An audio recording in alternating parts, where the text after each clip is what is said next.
Okay, we're looking at 11.2.13.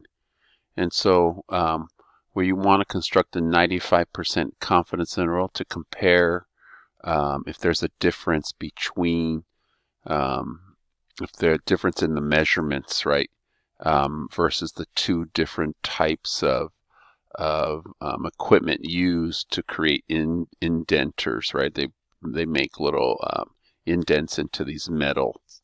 And so again, you might not be familiar with that, but we're going to compare them. And if we look at the data here, this is a matched pair because you have each of these, I think they called metal, each of these metals, and they're going to put an indentation. They're going to put like some mark into the metal, and what they're measuring again is how far it penetrates it.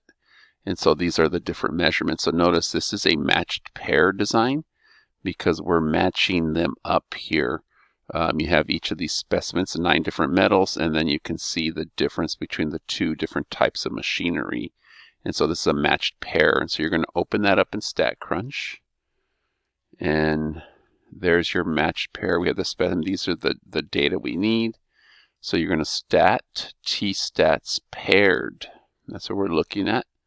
Stats t-stats paired, because we're testing the same metals with each other, and one of the samples is the steel ball, one's the diamond, and what we're doing is